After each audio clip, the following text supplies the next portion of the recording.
એક વાત કહું? હા બોલે. આ દિવસે ને દિવસે પપ્પાનો ત્રાસ બહુ વધતો જાય છે ને?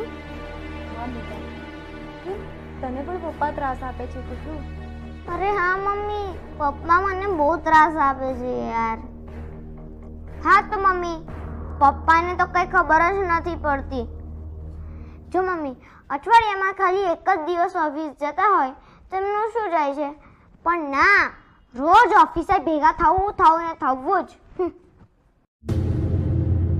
એમના એકલા માટે આટલી બધી મહેનત કરવાની શી જરૂર? બુદ્ધિ જ નથી ને, કઈ ખબર તો પડતી નથી.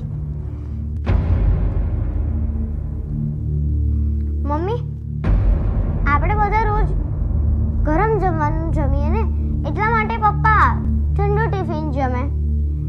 તોય અક્કલ જ નથી ને, કા મમ્મી? મમ્મી, આપણા બધાની જરૂરિયાત પૂરી કરવા એ પોતાની જરૂરિયાત ભૂલી જાય, છતાં પણ પપ્પા તો લાગણી વગરના જ છે, નહીં મમ્મી? મમ્મી, તું બીમાર પડે ત્યારે આરામ કરે તું, પણ પપ્પાને ક્યારે બીમાર નહીં પડવાનું. પપ્પા તો લીમડાના પાંદડા જેવા હોય છે, ભલે ને તે કડવા હોય, પણ છાયો તો હંમેશા ઠંડો જ આપે છે. મમ્મી, પપ્પાની હાજરી તો સૂરજ જેવી હોય છે. સૂરજ ગરમ જરૂર થાય છે, પણ જ્યારે સૂરજ ના હોય ને, ત્યારે અંધારું છવાઈ જાય છે.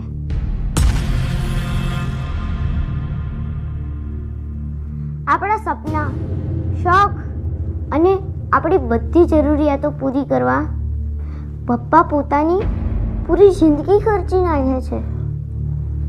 શું પપ્પા આપણા માટે ખાલી પૈસા બનાવવાનું મશીન જ છે?